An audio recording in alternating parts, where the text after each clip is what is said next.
बिस्मिल्लाहिर्रहमानिर्रहीम। आज हम जिस टॉपिक को डिस्कस कर रहे हैं तो वो है ऑर्गेनिक केमिस्ट्री। तो मतलब हम क्लास 10 के जो केमिस्ट्री है वो स्टार्ट करने वाले हैं, ठीक।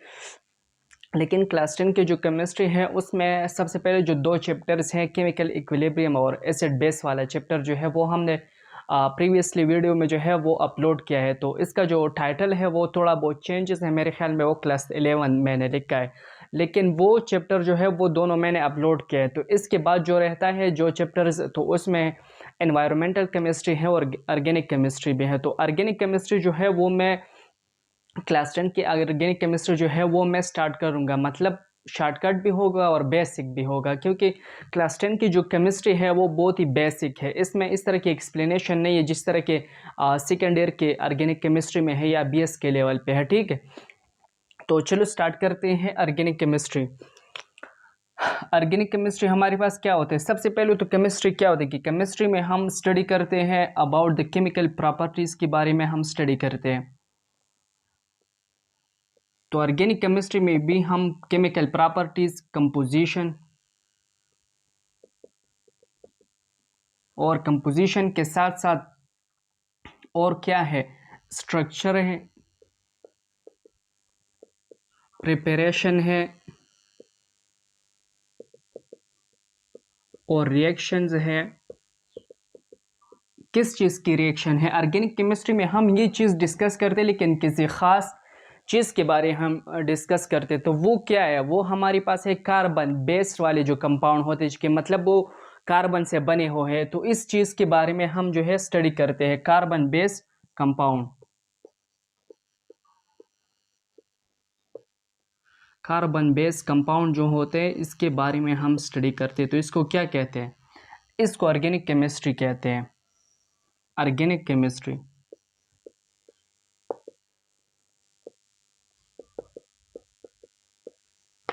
अब ऑर्गेनिक कंपाउंड क्या होता है? ऑर्गेनिक कंपाउंड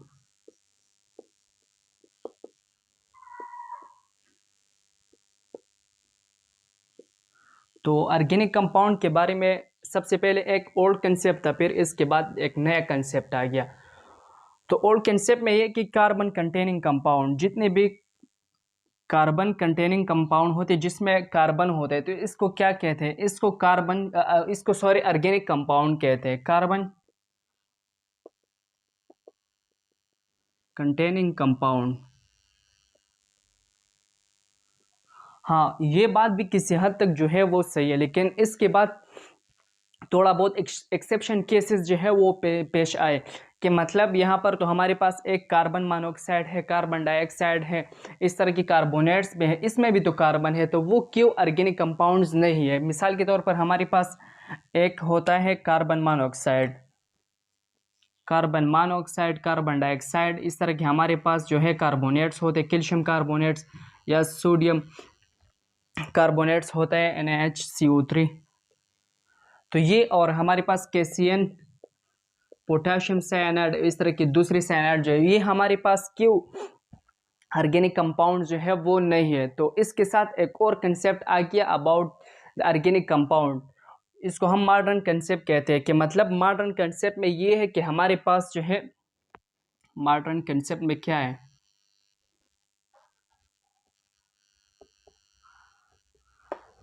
मॉडर्न कंसेप्ट में ये है कि हमारे पास जितनी भी हाइड्रोकार्बन और इसके साथ साथ जो डेरिवेटिव्स है, और इसके अलावा जो हमारे पास जितने भी मेटल्स होते हैं, सिलिकॉन हो गया, सिलिकॉन के साथ इस तरह की लीड्स हो गया, लीड्स, तो ये हमारे पास क्या है? ये हमारे पास ऑर्गेनिक कंपाउंड है, ठीक। तो मॉडर्न कंसेप्ट में क्या चीज़ जो है वो एडिशन, किस चीज़ का एडिशन हुआ? हाइड्रोकार्बन और इसके साथ साथ जो डेरिवेटिव्स है इसकी एडिशन हो, और इसको कंबाइनली क्या कहते हैं? इसको कहते हैं ऑर्गेनिक मेटालिक कंपाउंड।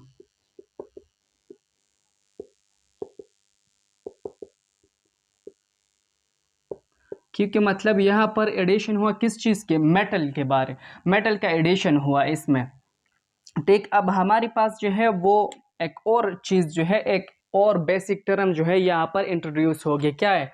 हाइड्रोकार्बन है। कि हाइड्रोकार्बन क्या है। हाइड्रोकार्बन के बारे में किसी को पता है? अगर नहीं है तो यहाँ पर देख लें कि मतलब वो कंपाउंड जो हमारे पास इसमें क्या हो, कार्बन और हाइड्रोजन हो, कार्बन एंड हाइड्रोजन, और इसके जो डेरिवेटिव्स है इसको क्या कहते हैं, इसको कहते हैं हाइड्रोकार्बन। मिसाल के तौर पर, सॉरी यहाँ पर डेरिवेटिव्स नहीं, वो तो ऑर्गेनिक कंपाउंड में है। मिसाल हमारा हाइड्रोकार्बन का मिसाल क्या है, यहाँ पर हम क्या लेते हैं, मिसाल के तौर पर CH4 हो गया, मीथेन हो गया, प्रोपेन हो गया, इस तरह के हमारे पास C2H4 हो गया। ये हमारे पास क्या है, ये हाइड्रोकार्बन्स है, ठीक। अब इसके बाद जो है वाइटल फोर्स थ्योरी आ गई अबाउट द ऑर्गेनिक कंपाउंड। तो वाइटल फोर्स थ्योरी क्या कहते हैं अबाउट द ऑर्गेनिक कंपाउंड के, ऑर्गेनिक कंपाउंड वो होते हैं जो लिविंग बॉडी के अंदर जो है वो प्रिपेयर हो जाते हैं, और वो बिल्कुल इम्पॉसिबल है कि मतलब वो लेबॉर्ट्री में जो है उसकी प्रिपरेशन हो जाए। तो ये वाइटल फोर्स थ्योरी जो है ये कहते हैं about organic compound.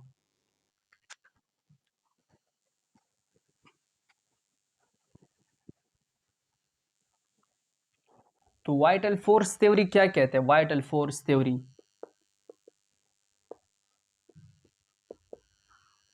Vital force theory, vital force theory ये कहते हैं कि मतलब ऑर्गेनिक कंपाउंड जो है उसके प्रिपरेशन हो जाते हैं, वो प्रिपेयर हो जाते हैं कहाँ पे, लिविंग ऑर्गेनिज्म के अंदर। और इसके साथ साथ एक और बात भी है कि मतलब ये इम्पॉसिबल है कि ये लेबॉर्ट्री में बन जाए, ये ऑर्गेनिक कंपाउंड जो है ये लेबॉर्ट्री में बन जाए।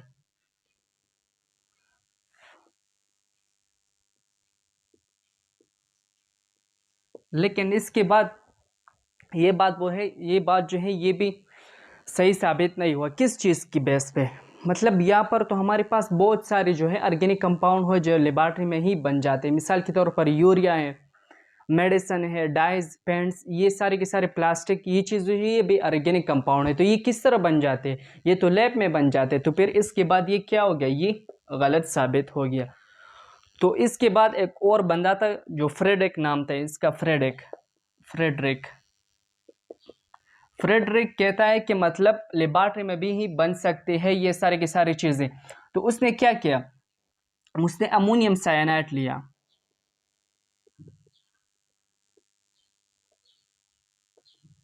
और उसको हीट करके उसमें जो हाइड्रोजन है वो दो हिस्सों में क्या हो गया, वो स्प्लिट हो गया। जो जब वो स्प्लिट हो जाते थे इसके बाद क्या हो जाते, कार्बन के जो डबल बॉन्ड है वो ऑक्सीजन के साथ बनते, तो इस तरह के यूरिया बन जाते। मैं यहाँ पर एक्सप्लेन कर देता हूँ। NH4Cn अमोनियम साइनाइड है, तो इसको हीट करके क्या हो गया, तो यहाँ पर ये जो हाइड्रोजन आपको नज़र आता है, ये हाइड्रोजन जो है ये 2 मॉलिक्यूल में क्या हो गया, स्प्लिट हो गया। तो यहाँ पर हमारे पास क्या बन गया, अमोनिया बन गया।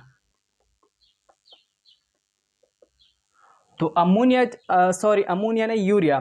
तो यूरिया जो हमारे पास है ये यूरिया हमारे पास सबसे पहला ऑर्गेनिक कंपाउंड है जो लेबॉर्ट्री में बन गया। अच्छा, ये सारी की सारी बातें तो जो ये ऑर्गेनिक केमिस्ट्री के जो कंपाउंड थे इसके बारे में थे कि सबसे पहला जो यूरिया जो है सबसे पहला ऑर्गेनिक कंपाउंड जो बन गया लेब में, वो क्या था, वो यूरिया था। अब इसके बाद इस चैप्टर के अंदर कुछ बेसिक टर्म्स है वो मैं डिस्कस करता हूँ, फिर इसके बाद जो है हम सही तरीके से अल्केन अल्कीन अल्काइन जो है वो स्टार्ट करेंगे।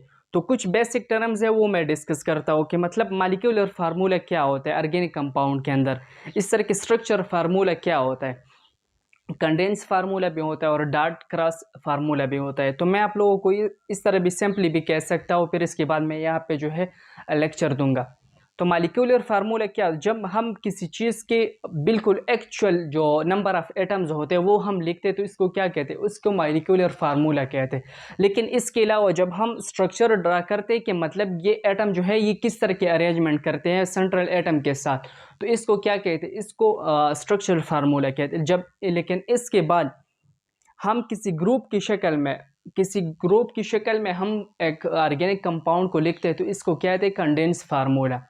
और इसके अलावा जब हम स्ट्रक्चर फार्मूला में डॉट और क्रॉस जो है वो लिखते हैं वैलेंस इलेक्ट्रॉन और बॉन्डिंग की वजह से, तो इसको क्या कहते हैं, इसको डॉट क्रॉस फार्मूला कहते हैं। तो यहाँ पर हम लिखते हैं, आप लोग भी ये चीज़ जो है ये नोट कर लें, ठीक है। सबसे पहले मैं लिखता हूँ मॉलिक्यूलर फार्मूला। तो मॉलिक्यूलर फार्मूला क्या होता है?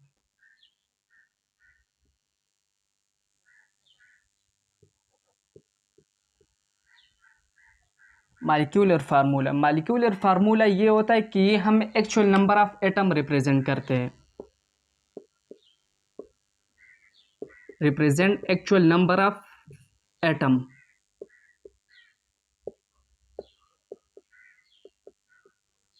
थोड़ा बहुत लिखा है जो है वो ख़राब हो गया, मैंने तकरीबन बहुत सारे अरसे के बाद लिखना जो है वो स्टार्ट किया है। तो मॉलिक्यूलर फार्मूला हमें क्या देते हैं, एक्चुअल नंबर ऑफ एटम्स देते हैं। मिसाल के तौर पर हमारे पास CH4 हो गया, C2H6 हो गया, तो यहाँ पर हमारे पास कार्बन 1 और 4 हाइड्रोजन हो गए, ये हमारे पास क्या बन गया, मीथेन। इस तरह ये हमारे पास क्या है, ईथेन है। तो ये मॉलिक्यूलर फार्मूला है। अब स्ट्रक्चर फार्मूला क्या है? स्ट्रक्चर फार्मूला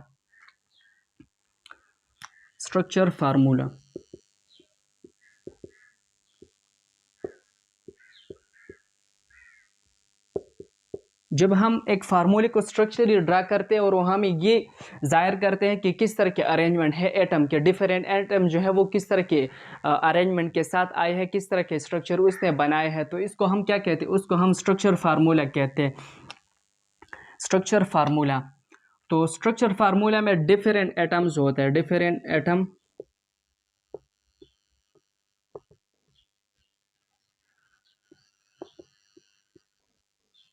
उसके जो अरेंजमेंट होते हैं कार्बन एटम की तरफ,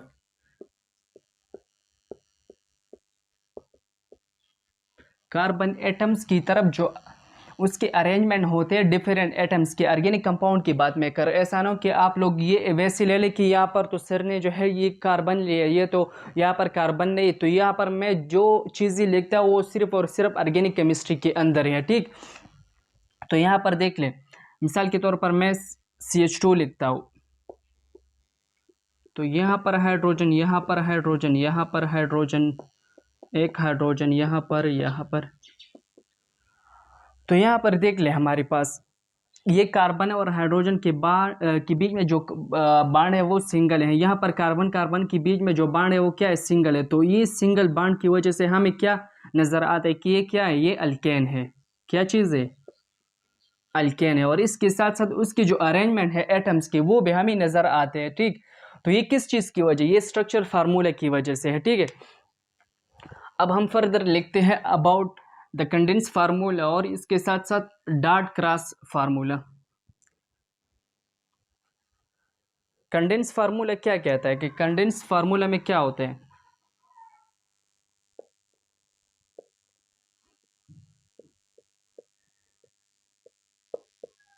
कंडेंस फार्मूला ये होता है कि हम एक फार्मूला जो है वो किसी ग्रुप की शक्ल में लिखते हैं, तो इसको क्या कहते हैं, इसको कंडेंस फार्मूला कहते हैं, कि मतलब वो कंडेंस हो जाते हैं। The formula which is draw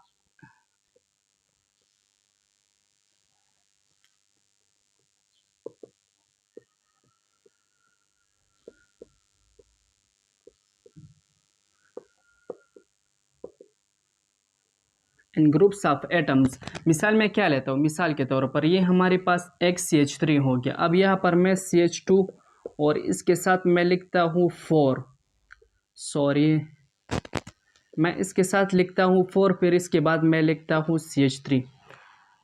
अब ये आप लोग खुद देख लीजिए, यहाँ पर एक कार्बन 2 कार्बन हो गया ना, फिर इसके साथ ये 4 जो है ये कार्बन के साथ मल्टीप्लाई करे, तो एक कार्बन ये हो गया, 4 कार्बन ये होगा और एक कार्बन ये हुआ, तो ये कितने बन गई, ये 6 कार्बन बन गई। तो 6 कार्बन क्या आता है, हेक्सेन आता है।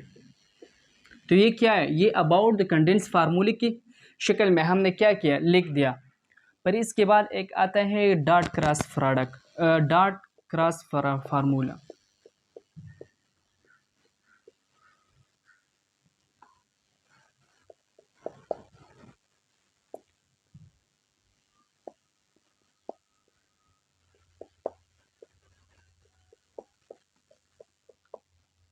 अब यहाँ पर देख लें, मैं थोड़ा बहुत आप लोगों को समझाता हूँ।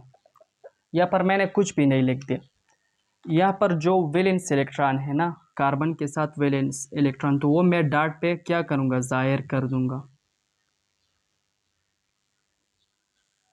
1 2 3 और ये हुआ 4। तो डॉट वाली जो बात है यहाँ पर, वो क्या हो गया, वो तो ख़त्म हुआ। अब क्या रह गया, क्रॉस रह गया। तो यहाँ पर जिस चीज़ के साथ उसने बॉन्ड बनाया तो वो हम जाहिर करेंगे क्रॉस पर।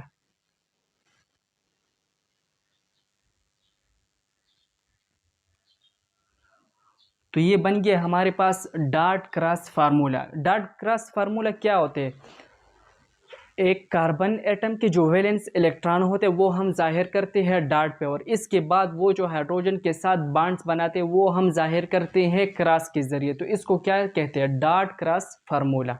ठीक, तो ये थोड़ा बहुत बेसिक बातें थी अबाउट द ऑर्गेनिक केमिस्ट्री, और जो बेसिक टर्म्स थे उसके अंदर, उस चैप्टर के अंदर, तो वो क्या थे, ये फार्मूले के बारे में तो हमने डिस्कस किए थे। फिर इसके बाद इंशाल्लाह हम बेसिक स्टार्ट्स लेंगे अल्केन के बारे में। ठीक।